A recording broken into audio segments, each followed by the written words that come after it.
Thank you, Adam, and thank you, Port, for inviting me up here to speak to you. And I actually work, I'm a joint position. I'll just explain who I do work for. So I work for the department, the Government Department of Tourism, Major Events, Small Business, very long department.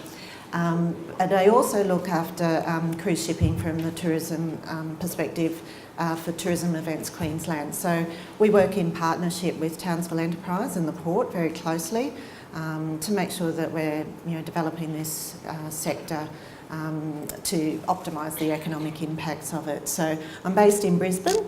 I also am I'm Deputy Chair of the Australian Cruise Association, and that's really the capacity that I'm in here today, working with my three hats on. So I'm sure there'll be questions at the end, and I welcome those.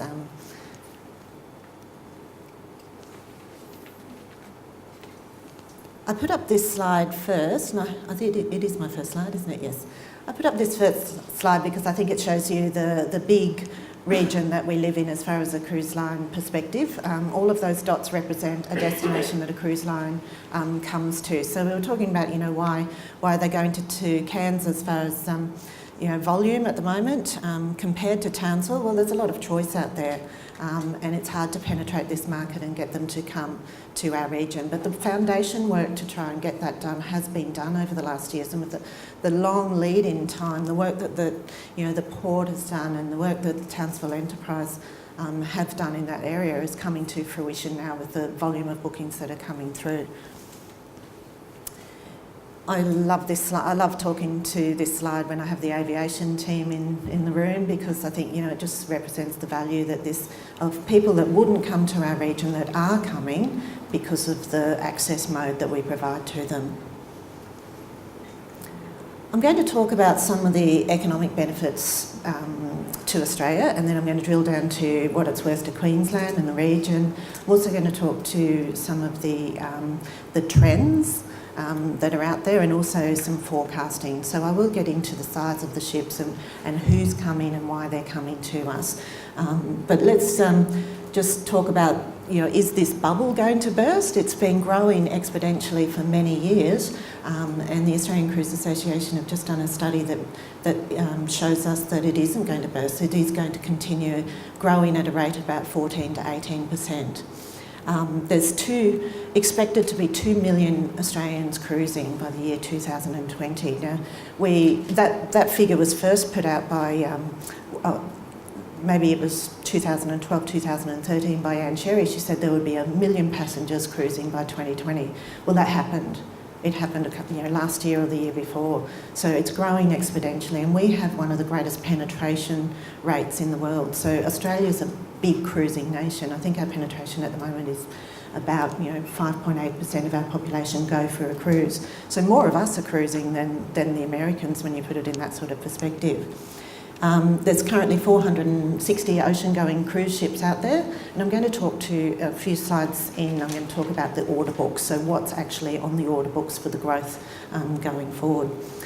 And the order books represent about $50 billion of cruise ships that are being built at the moment to be delivered around the globe. Australia, that's a great growth chart to show you. We last year we had 1,200 cruise ship visits. So it's growing exponentially, and it will continue to grow. Queensland is the biggest market for cruise ships in Australia. So we got 407 ships last year. New South Wales got 369. So, we've got a lot of diversity, and I will show you a map of our different ports. You look at what we've got offering up and down the coast, there's a lot on offer, and we're rich. And I've just had a great conversation with one of the fellows in the room, and he asked me, why do cruise ships come to Townsville? There's a myriad of reasons, but one of the reasons is that we can access unique experiences that you can't get in other ports. The outback, an island with residents, a community living and working on an island, that isn't offered anywhere else along the coast. So we do have some great unique benefits that we can offer to the cruise lines, and I will talk to those later in the presentation. put this slide in there because I think it's a really great one to know. You know, the 23.8% growth last year, and the economic impact. You know, we're talking about, you know, it's rising at the same rate as the visitation. The economic impact to Queensland in the last financial year was close to $1 billion. So, you know, when we think about jobs, and that's a big issue in the media at the moment, this industry for Queensland supports 1,800 jobs directly. So, and that's, you know, not all the secondary jobs that you might find, like it keeps people in jobs out of season too. So, you know, that's a more valuable job to me than a job that is 360 days of the year. You know, say for example, like a cruise ship that comes to the Whitsundays in the middle of winter. Well, that's not a peak season for anyone else coming to the Whitsundays in the middle of winter. So, you know, you're creating jobs and economic impact that is incremental to any other source market that's out there. So the forecast. More growth, and we've already talked about that. The ACA have put out a figure, and it's supported by the Cruise Line Association, which is made up of the cruise lines, that there will be more growth. And the fact is that the ships are getting bigger, and I will speak to that. I've got a few slides on that. And we need ports in Australia that can support calls from larger ships to ensure that we have the diversity of itineraries. And I will go back to this slide, because I think it's really important when we were talking about tender ports before. You know, if you have an itinerary planner sitting in Europe or you know, Miami and wondering what is the best itinerary for their passengers, they will look at their whole itinerary from, you know, if they've got maybe 23 days, which is an average thing in our waters, they'll look at it coming in and coming out, and they will have a certain tolerance of the number of tender ports that they will offer their passengers, but that tolerance isn't great. Now, where we sit geographically, we've got tender ports either side of us. So if we want to compete in that market, we need to be in alongside berth. And when I say that, Airlie Beach is a tender port, and there's a high level of tolerance from the cruise lines to accept that as a tender port because of their traction in the source market. So if you know, go over to any of the cruise lines in Miami, they already know of the Whitsundays as a tourism destination, because the work's been done for, you know, how many years, decades and decades, to attract consumers from that market. So when we look at what we can offer, if we can offer an alongside berth, then we've got a competitive advantage out there, because, you know, our competitors either side, like the Cooktowns Thursday Islands, that have unique experiences without an alongside berth, and they've got exposure. So, you know, often those ports might have a cancellation. So, you know, a cruise line can't take the risk of cancellations too often in an itinerary. They might be able to risk one or two ports in a whole itinerary of 23 days that have a cancellation. So that makes alongside berths much more valuable to them. And actually, I dug out some of our stats when someone asked me, or there was a conversation just before, and 55% of and these are results of some passenger surveys that we did last summer at the port, 55% of our visitors are over 65, and another 24% of them are between 45 and 65. So that level of tolerance in that age group of a tender port is more reduced than you might find in some of the other ports, like the P&O calls that go to Gladstone. You've got a much lower demographic. Most of their clients or their passengers are, you know, 55 and less. So they might be able to tolerate a couple of tender ports, but your guys are international travellers with mobility issues and whatnot. So having an alongside berth is the optimum desire from them.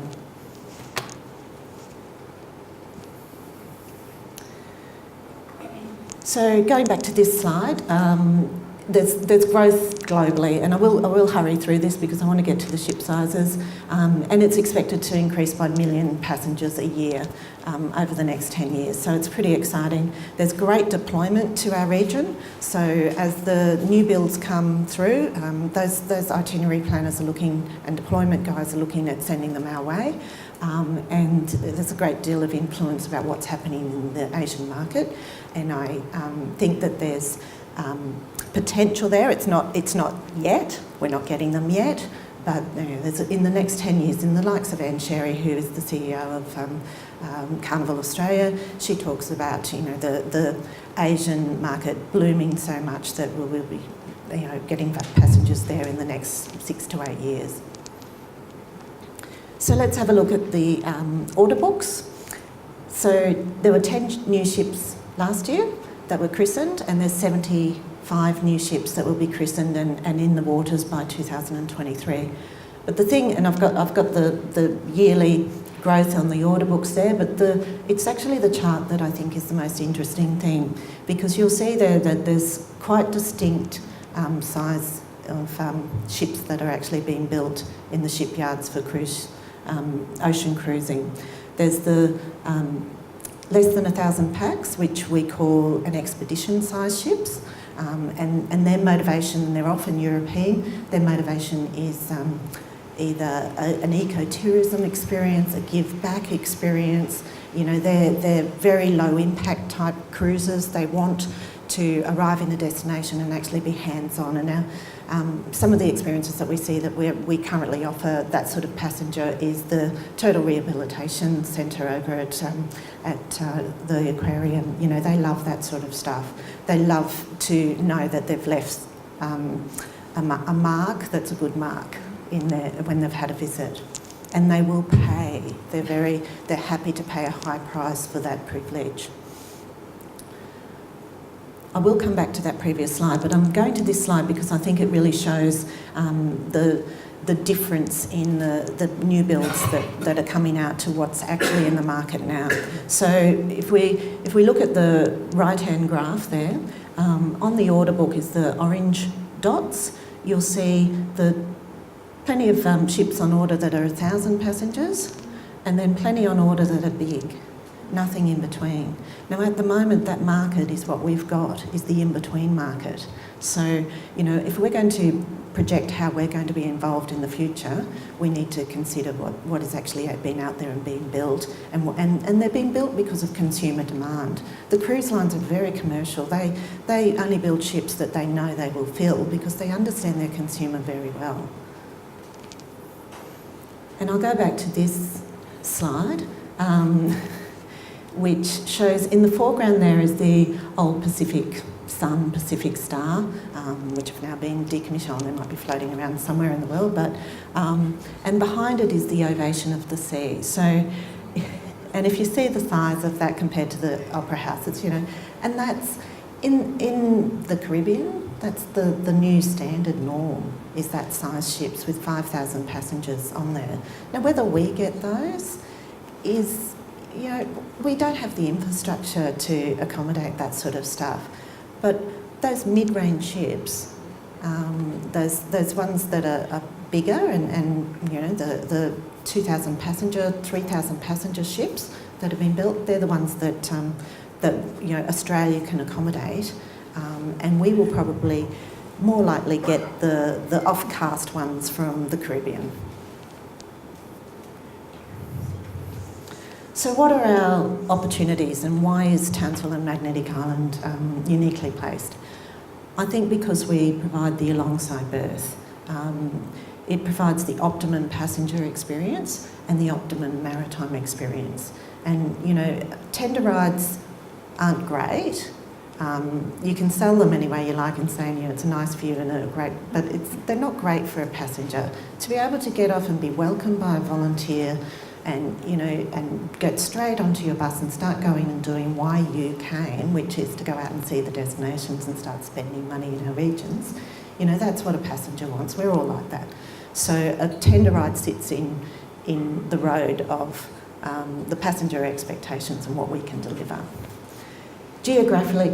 geographically, we're really appealing. If you look back at that map, we're an overnight steam from two great destinations. We're an overnight steam from Cairns, we're an overnight steam from the Whitsundays. So when you're looking at itinerary planning, that means that they can offer a destination every day. There's no at-sea days in Queensland for them, and they can offer alongside berths at probably 3 of their 5 destinations in Queensland. So that's probably the optimum, the magic formula for an itinerary planner. And we sit perfectly well positioned in the middle of the state.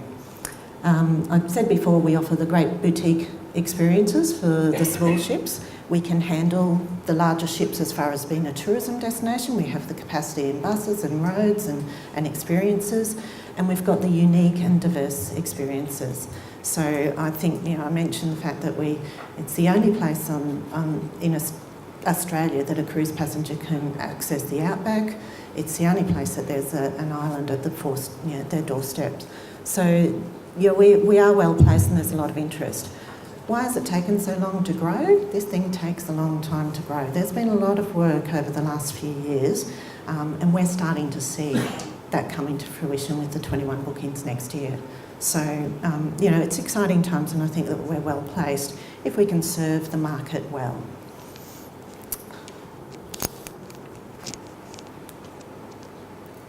I do have a few other slides, but I did want to talk to some of the passenger surveys. So this is just off the cuff, so excuse me. And we did the passenger surveys at a number of Queensland ports. In fact, they were done all around Australia. So the passenger breakdown for Townsville is around about, and this is just from a very small survey, really when you look at the numbers that come through, but 87% of your passengers are international. 13% are domestic. So, you're attracting people to a destination where there isn't any international, flights from Europe direct. They're coming because they're on a cruise ship. I've mentioned the age. We talked about the passenger spend, and it is a critical part of what makes up, the benefit of them coming. But there's other parts. It's the servicing of the ship. It's all that economic benefit that comes. So when I look at the passenger spend, we're equivalent to places like Hobart, Fremantle. So we're right up there. And for a young destination, we're relatively young in the minds of these consumers because they're internationals. We're doing very well. High satisfaction levels, and this is the other thing that I think was really important, was 72% of them had such a high level of satisfaction with the destination that they said they would be likely or really likely to return. So they'd like to return. Now, we don't have any stats on when they do that, because that's hard to measure. In these days of internets and whatnot, they book in a whole different manner. But they've shown us that they have enjoyed our destination so much that they will go home and tell their friends, and maybe that will create the incremental growth in the sales of the itineraries, that we'll get more ships and more demand. So I thought that was worth sharing. And that's probably me. Thank you.